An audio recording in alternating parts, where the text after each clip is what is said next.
the system there. What? So, Khrystyne, your surname, what is it? Oh, okay. It's from Czechoslovakia, but I think it's more on the Slovakian side. So that's where Right. my great grandfather came from, Okay. and then he immigrated over to America. But actually, I really don't know too much about like my last name because it's so hard to find any real heritage. My aunts are working on this. They're like going on ancestry.com, but to find out like the actual roots, I think it's quite difficult. I think there's not too many Zurians in the world. Zurians. Okay. Zurian. I have a similar issue as well. Like my mom's side of the family are all German, and my dad's side of the family were well, we think they were Russian Jews basically, and they all left Europe, and half of them went to the States, and the other half ended up in South Africa. So, but and a bunch of them changed their surnames as well because it was complicated, and they shortened some of them, abbreviated them, some of them changed it completely. So, there's also a lot of questions around that, but we don't know too much about it either. So yeah, no, my name is just super random. Everybody is like, they look at Zurian and then they ask me, "Are you Armenian?" And then them like coming in with like blonde hair or red hair and freckles, and I'm like, well, I don't know. I mean, it could be.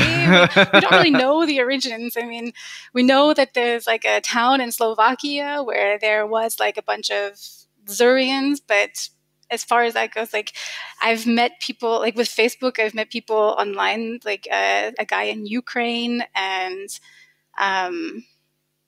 another guy, I think it was in Russia, that was also had the last name of Zurian. So it was like quite interesting. And these two guys looked exactly like my brother. Like, really? Yeah, I was like, oh, I was looking at like an identical mirror of my brother. So I was like, maybe we could be related because his family came from like 5 miles down the road from where like, part of my family was from. So yeah, I don't really know. Right. Okay. Yeah. So you are but you grew up in Los Angeles. Is that right? Yeah. I was born in Manhattan Beach and pretty much grew up like outside of Los Angeles, like in a suburb in Thousand Oaks area. Okay. So not too known. And how did you make the connection of wanting to become a car designer? I was really lucky to be introduced to this industry at such a young age. Like my dad, the reason why he moved us from Manhattan Beach to Thousand Oaks was he was working as not a designer, sorry. He was a clay modeler at the Advanced Studio at GM. So we kind of grew up like in the industry, like in the studio, watching him and hanging out and sorry, I'm like a little nervous. Oh no, just no. Listen. Just honestly, you don't feel this is not a fucking paid commercial. We are having a conversation, and it doesn't need. There's no right or wrong answers as well. This is not about trying to predict the future or to say something fucking profound. It's your story. It's just Don't worry about it. Take it easy. Just so your dad was a clay modeler, and were you guys allowed in the studio like when you were younger? Or? Yeah, back then we were allowed in the studio, so it was pretty cool because you would walk through and you would see all the big, huge marker chalk sketches on the wall and like the clay models on the plate, and he brought us in and he would always bring me home like Prisma pencils and ad markers and.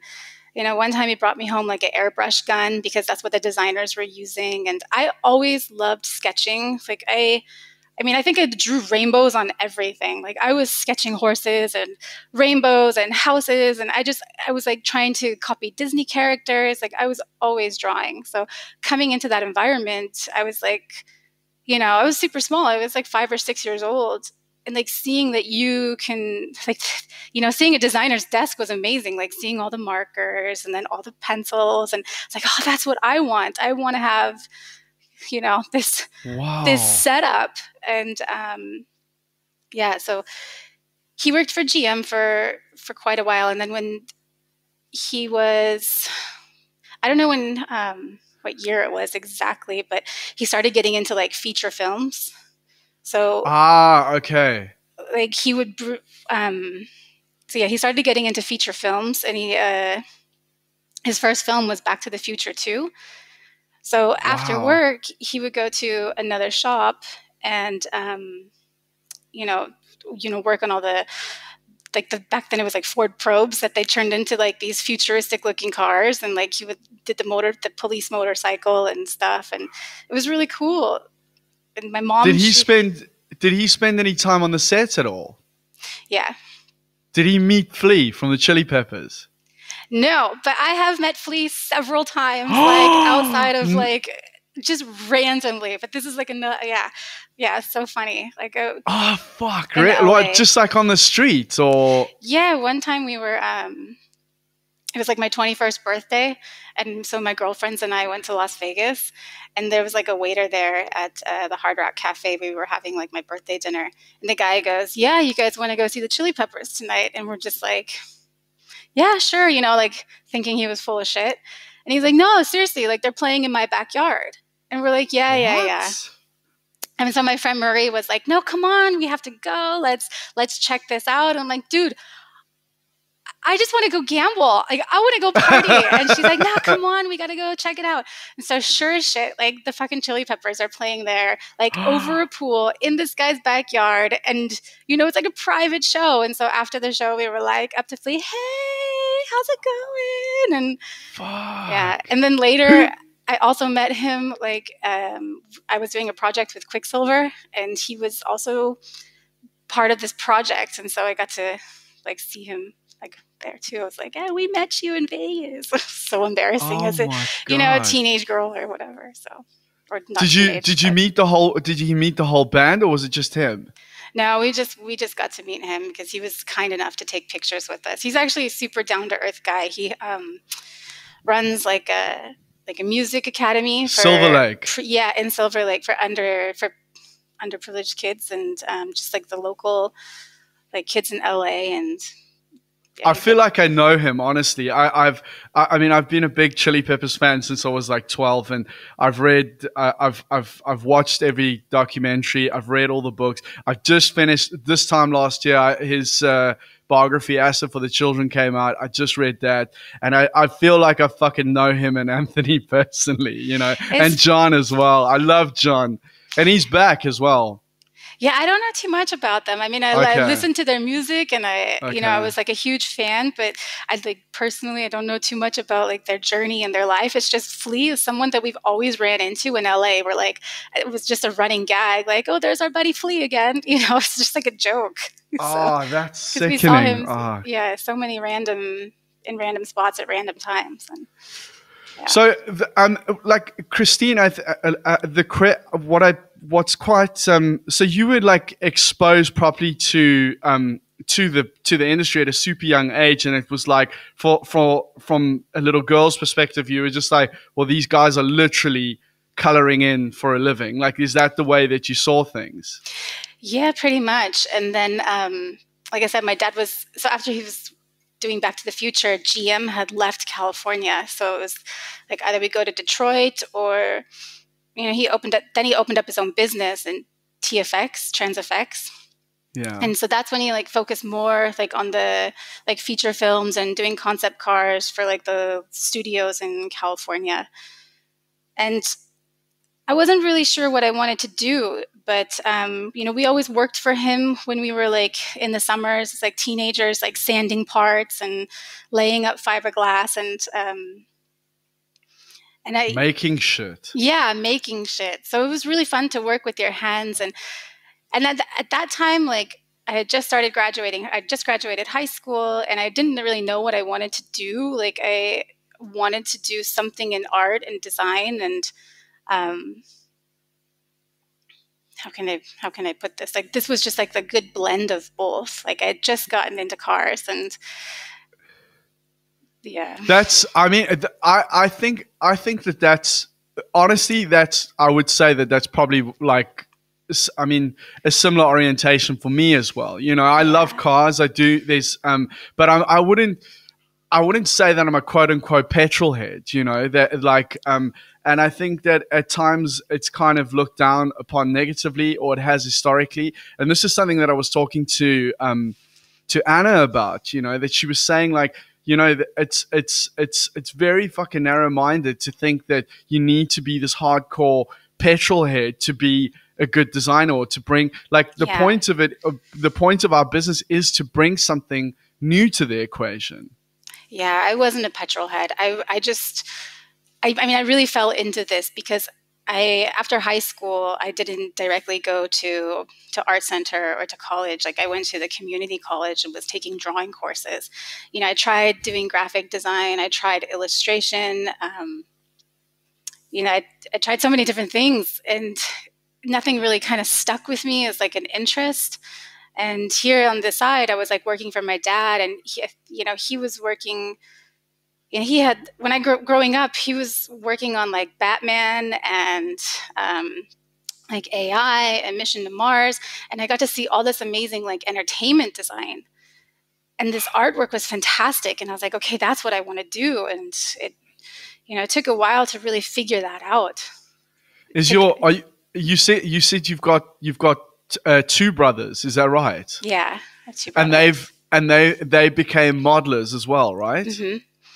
Yeah, wow. Derek is a clay modeler, and he's currently working at Subaru, but he's kind of like jumped around different studios in California. And then I have another brother who, he was also doing feature films. He was working on Oblivion, and then he went to Tesla. Okay, is he still there now? Yeah, he's still there. One of my homeboys is at Tesla. Who? A guy called Ian Kettle. He's an exterior designer. I've heard of him. Yeah, he's me and him studied together, and we also worked together at Volvo. And but anyway, doesn't matter. Yeah, I didn't mean to cut you off there. So it's a small industry. Like, everybody kind of like knows everybody, and yeah, it's mad. It doesn't matter where in the world you go. Like, everybody knows everybody. Yeah. And so eventually you make the connection. You decide you're going to go and study to be a designer at Art Center. Not that easy. Okay. No, so my dad brought me back into the GM studio when I was, I think like 19. I don't know. It was like 2 years into like community college. And that's when I really realized, like, okay, I really want to be a car designer. I was also like into like tuning cars and, thinking like, okay, I'm going to be furious. Yeah, I'm going to be Fast and the Furious, and good times. But anyway, so he brought me into the GM studio, and he had me talk to Nikki Smart, who went to Coventry, and he's like, if you want to do this job, you need to go talk to Nikki, ask him questions about where you should go, what you should do for your portfolio, what this job is really like, because it's not easy. It's not going to be a cakewalk, and so I went to Nikki and I asked him my questions, and he's like, yeah, don't go to Art Center, go to Coventry. You can go to another school. You don't have to graduate from Art Center. There's this school in San Francisco, and it's being run by Tom Matano, who, was like in charge of like the RX-7, and he's like Mr. Mazda. So I thought, okay, this is a good idea. Let's go check it out. Fast and the Furious connection. Yeah. So so my dad and I drove up there and took a look at the school, and I was like, okay, like, let's do this. And there was no portfolio requirement to get into to San Francisco. So it was a lot of foundation courses that you had to take while you were there.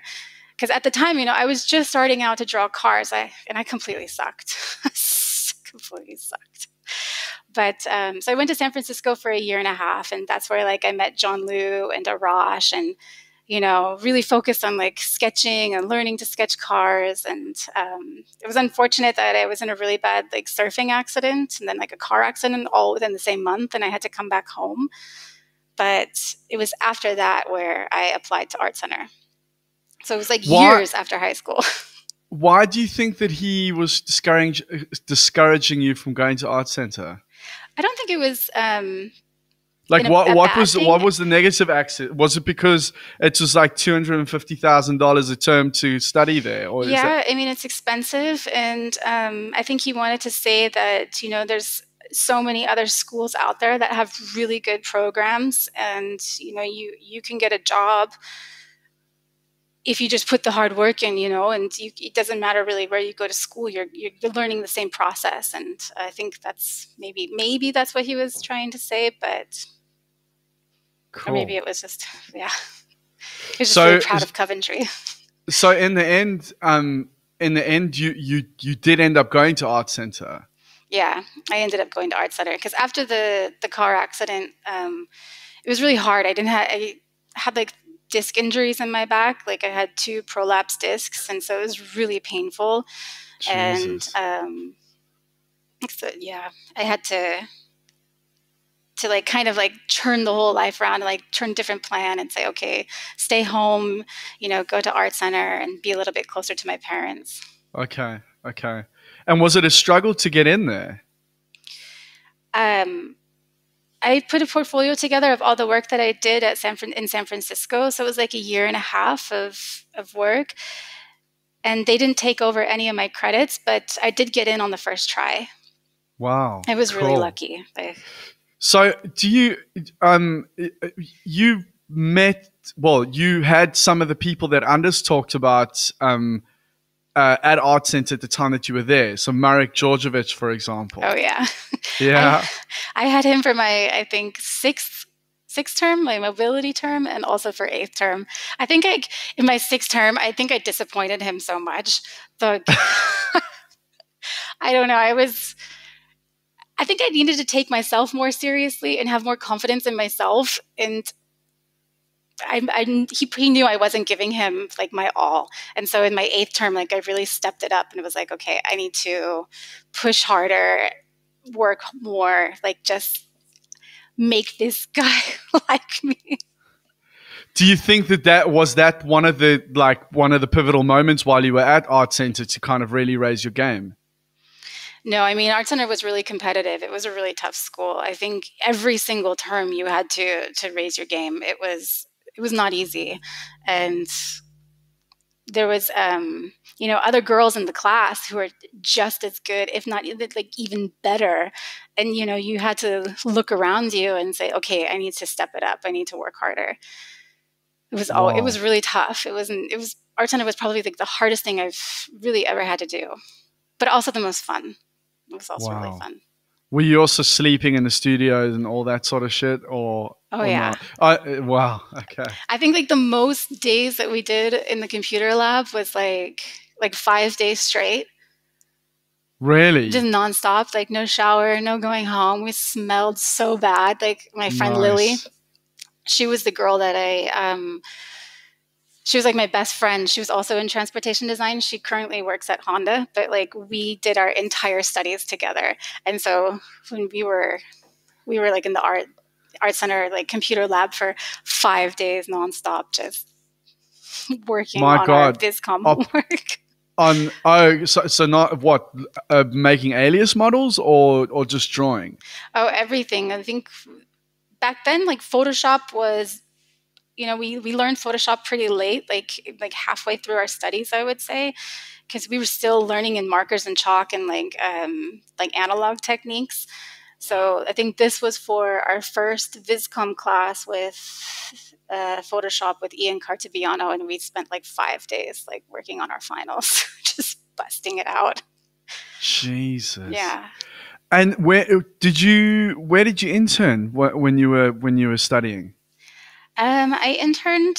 My first internship was with Honda in the production studio, and then they extended it to a few more months. And I also did an internship in the advanced studio in Pasadena with Dave Merrick, and I also did an internship. Don't remember. I think it was after 6th term or maybe like 7th with Designworks. Oh, wow. Designworks. So who was at Designworks when you were there? Oh, that was the all-star team. That was really cool. Really? That was like Sumin Cho, Paige Bierman, Richard Kim, Jeff Velasco. Fuck. Yeah, Eric Goplin. It was, Nick Gronenthal. Like it was like this all-star cast, and I was sitting there like there was Jeff Velasco here, and then like Richard Kim here, and then like there was my desk, and I'm just okay. Talk about Was that intimidation. It intimidating? was really Really? intimidating. Yeah. I Did was anybody so shy. did any of them kind of like put their proverbial arm around you and say, "Don't worry, everything's going to be all right," or was it really like thrown in the deep end, sink or swim? No, I mean, Sue Min was like so kind, and he would come over and give me tips, and he was like really, he was a great mentor throughout that like internship. But it was tough. I mean, it was a little bit sink or swim. The guy who was interning right before me was like, they always told me like, yeah, he just nailed it. He hit it right out of the park. And I'm like sitting there going, Oh, shit, okay, I got to get better. I got to do this. I got to, like yeah. constantly comparing myself to everybody else. And I think that's a big mistake. And How did you snap out of that, or did you snap out of that? it takes time. I think I didn't snap out of that until like the first few years of my career. It's confidence was always like something I was, like comparing myself to other people and thinking like, okay, I suck at this. I'm not good. Like, I need to I need to work harder. I need to work smarter. And how can I just get better? Like I always just wanted to just get better. And yeah, What you mentioned earlier on with Marek Georgievich that you realized that you felt that you weren't maybe taking yourself seriously enough. yeah. Was that something that did you realize it then, and did you do something at like while you were at Art Center, or was that also a gradual process to transition out of? I think for me that was like a very gradual process. I mean, I still beat myself up pretty much a lot when I was in the beginning of my career.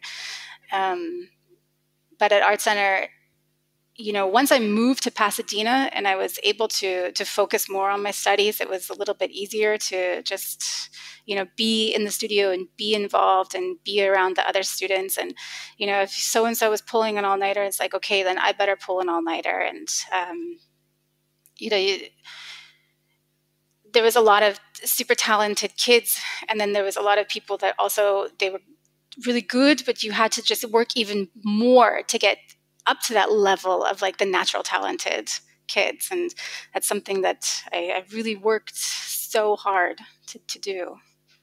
I don't know if that makes any sense or if I'm No, it makes a lot of sense. I mean, the thing is like the thing that's quite interesting for me is that, which is becoming a recurring theme with almost everybody that I speak to. And again, yeah. like Alan DeRosier, who's been on a couple of times now, the three gingers. So you said that you could have been the fourth ginger. I'm sorry, if we had known about it early on, we could have hooked you up. I So think we would we'll have do it blown again. I think we would have blown the mic, or like there would have been like a power outage or something with four gingers in the room. Yeah, I think we would have broken the internet. I Yeah. think, but he believes, and I had this conversation with him the other day on the phone. He was saying like I don't believe in talent, like completely deadpan, and I was like, okay, well, and he's just like no, because it's he's like there are you have to it's a skill that you have to develop. You Yeah. might be naturally inclined to be able to have a sense for proportion or color or texture, whatever the case is, but it's like the most talented people need to also, they have to work their ass off to Yeah. kind of get their skills to a certain level. And I think from what everybody says, and Anders was saying this as well, that you need to draw, and you need to draw a lot. Yeah. You have to really, it's a muscle. Like he said that he had this obsession, like when he was at school already, like this Yeah. athlete mentality. Like if I'm a tennis player, I'm going to practice my serve every single day. And this is something that I think I just underestimated sometimes when I was in school. Was like how hard you had to work or how much you had to do. I mean, I knew that the teachers gave us like 100 pages of sketches to do for homework, but at the time, like I did not understand why. And now I know it's like because they just it's training. Like it's anybody can draw a car. Like Anna said, anybody can draw a car if you've done it like over and over and over and over again. Like it's muscle memory. But it's the ones who go above and beyond that are, gonna, like, the skill level is gonna get higher and higher, and that's what you have to catch every time. And how did you know what the bar was at that stage? I mean, because I think you and I are maybe similar ages, and I think give or take a maybe couple of years, maybe. I'm getting But old. I think our biggest issue at Coventry at the time, and also with the lack of stuff that was on the internet, was that we didn't know really what the bar was. So Yeah, how did you know? How did you know what that was, or did you just not even think about that and just go, I need to push until? I think every week, like, I remember let's see, hang on, how can I say this? I think my most memorable moment for this question is, like, when we were in Viscom, one of Jeff Velasco's class. Like, we had to do, like, these huge 20 by 40, like, chalk and marker renderings, and it was only like that we had to do like 10 or something a week, but still it was so hard to make those numbers.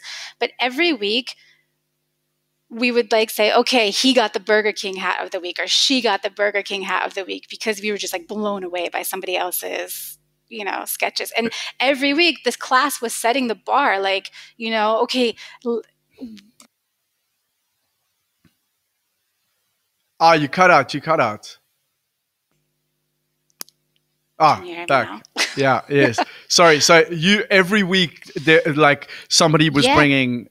They were bringing their A game, and then you're like, oh shit, I got to catch up to that now. And so every week it was just like climbing the ladder, and it was pretty amazing to see, like, our progression. We busted out the sketches from, like, the beginning of the semester to the end of the semester, and it was like night and day. And this was because everybody was pushing each other to do better. We all wanted that Burger King hat. We all wanted that, pat on the back from Velasco. He was a hard ass. Like, first day walking into Viscom, like, I put my stuff up on the wall, and he looks around the room and he's like, yeah, looks like a bunch of wallpaper in here. And then he looks over at my stuff and he's like, speak about wallpaper, whose shit is this? And I was like, oh my God. Like, yeah, that's me. Hi. I'm Khrystyne. Oh God! Yeah. Wow. So, I mean, we really had to step up the game. I mean, because, yeah. Is he still there? I don't know if Or he's still there. was he like a visiting professor, or? No, he was a art center teacher legend. Like, everybody took his class. Everybody had his class. Like, I don't know if he's still there. I know he's at Hyundai, but I'm not sure if he's still at art center. But he was one of the teachers that had, like, the most impact on me, because he was tough as nails. Really? And he gave it to you, like, honestly. Like, if you sucked, he would tell you sucked. I think that can. I mean, it can be a very productive thing. I mean, it can also be detrimental as well. But I think if it's done, there's a balance, really. And I think that also, with this line of work, you really need that level of honesty. You absolutely have to have it, But I think it's important. I don't know that the person receiving this is that he respects the person that's giving it out, because if he doesn't, he's just going to go, this guy's an arsehole, he doesn't like me, and I'm going to fucking block it out. Or you're just going to destroy somebody's confidence, and they're not going to do anything with it anyway. So, that's. But I'm guilty of using that excuse, thinking, that guy doesn't like me, and that's why he's so hard on me, blah, blah, blah, blah, blah. But really, honestly, it wasn't that at all. It was like tough love. They were really trying to say, hey, look, you're not working hard enough, or, I know you could do better. So put in the work, and see, I'm going to give you, the pat on the back that you're looking for, because, this stuff it's earned. It's not given. And that's how this industry is. It's competitive. It's so fucking competitive. Yeah. Did you ever go to your dad and go, like, these guys are all assholes, I don't know, I don't want to do this job? No, but I mean, I have gone to him and told him, when things were tough, and he would always remind me, like, yeah, you chose this path. This is what you wanted to do. This is going to be tough. Like, you got to suck it up and find a way around it. And, my dad, he works his ass off, and I saw that I watched his work ethic as a kid. I mean, working night and day and pulling all-nighters. And, I never really appreciated it when I was younger until like now, when looking back and seeing how hard he worked just to put food on the table and to make shit happen. Yeah, to make shit happen. And yeah. Wow, that's pretty inspiring.